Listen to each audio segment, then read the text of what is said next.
Like so many Americans, I've been watching all of the bad decisions that the professional politicians in Washington, D.C. have been making for the past several years. Regular people of all parties see that the path we are on is unsustainable and is only reducing the opportunities that future generations will have.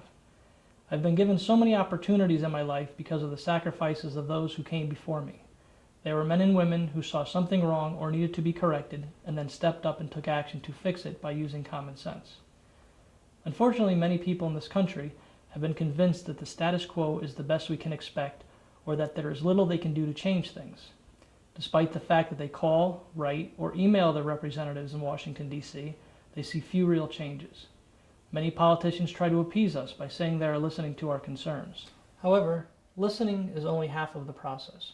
Too often, they do not take the next step and vote to enact what their constituents are telling them when it comes to legislation. Instead, these polished and professional politicians send us generic responses to our concerns, and in some cases do not even address our questions or those concerns. I realize that we are taking on a very big challenge as we take on the entrenched powers that have been in Congress for as long as I can remember. We will be going up against the party bosses and the big money that funds our electoral process with the expectations that they will be the beneficiaries of bailouts and policies that reward them for their contributions. Over the summer, I came across a group called the Independent Caucus, and on their website they show in detail just how alarming the influence of money can be in our political system. I guarantee that anybody who goes to their website and views their series of videos on how money infects our government will never look at politics the same again.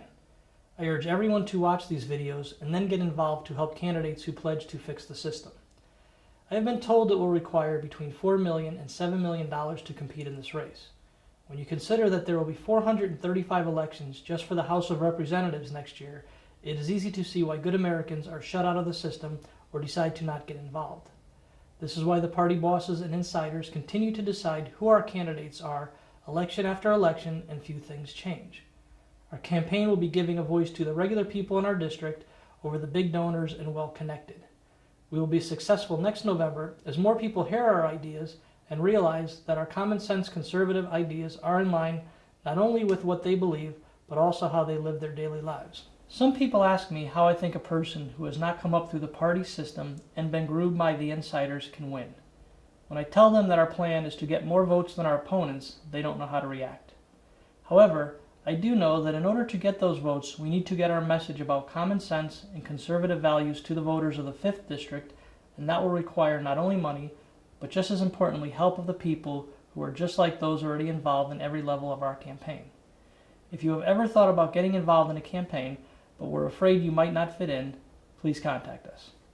You will be just as surprised as the people signing on every day that it is not only rewarding to know you are working on changing the direction of our country, but that it can also be a lot of fun.